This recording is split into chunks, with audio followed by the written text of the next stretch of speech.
Yep, we're living at the fruition of an experiment that started a long time ago, and there's many layers upon it.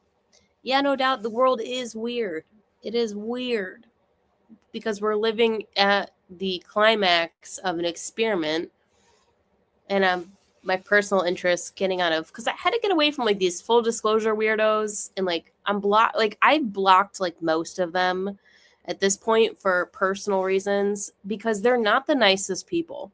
Like new age, these people say like, oh, love and light, and it's like you're not any of that. You actually, you're a control mechanism within the mechanism of actually what you're trying to do. So honing in on my special interests, it's like me personally studying how did we get to where we're at now through many different avenues of friends and like-minded individuals that I've come into contact with in the past.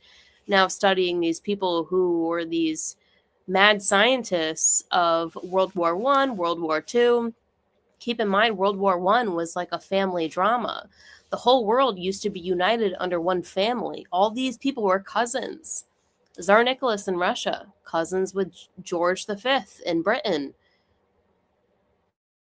Albert of Belgium. These were all cousins. Albert of Belgium, Kaiser Wilhelm of Germany.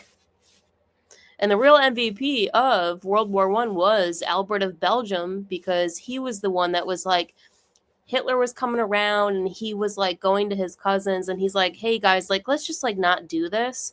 This guy is coming in. His influence was coming in. It's not like Hitler did everything. Hitler wasn't the worst guy ever. He didn't like do everything, just like Donald Trump. It's like people are doing everything based on a spirit. There's a spirit that is making people motivated to do the things that they're doing. And then they're all blaming it on Donald nowadays. World War II, they were blaming it on Hitler. World War One, they were blaming it on the Bolsheviks. So it's like we denounce the dark side of all of these cults of personality naturally as a populace who's enlightened and not virtually retarded by our DNA. But anyways, why was I saying all that? World War One, World War Two, real MVP, Albert. Yeah, he wanted to make a peace treaty, and his cousins were not down for it. And it's funny because you can now Google all these images and you can see all these cousins hanging out, and it's like they were all against each other.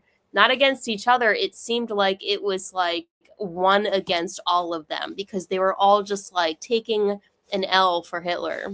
And he was like, I'm not going to do that. I'm going to invite a peace treaty. And the rest of them were like, nah, we're not going to do that. And he was like, oh my God, okay. So the dude like disappeared to the mountains, which is what most dudes would do now. They wouldn't be like mostly creating content. Maybe they would disappear to the mountains and create content, but they wouldn't just solely be creating content and participating in the world in the worldly ways, being a revolutionary. This world is weird. World War One started, the family started to break up, and then where did all these people come from in World War II? Like, who are these leaders? Like mad scientists. We're given all this like power to do the greatest crimes against humanity, and because the whole world was committing crimes against humanity, the whole world was afraid of the rest of the world creating crimes against humanity. So when people thought, these mad scientists thought that they were going to go to jail for it, they were found that, oh no, you're not going to go to jail for it. They're like, we just want you in our country. We want you to work for us so that now we're the powerhouse. And America's been a powerhouse for a very long time.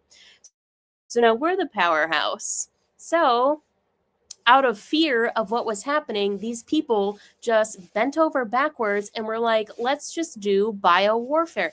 And it all comes down to bio warfare. What was the sicky boo boos in 2020? Bio warfare. What do you think the rest of this war is going to look like? Bio warfare, content warfare, not warring between the content, warring between mostly what keeps your attention. You should probably bow out. You should probably keep a mind of your own. You should probably not fall into the jargon. It's a slippery slope on the internet. You can join a cult on the internet so easily. So easily. I think I made my point.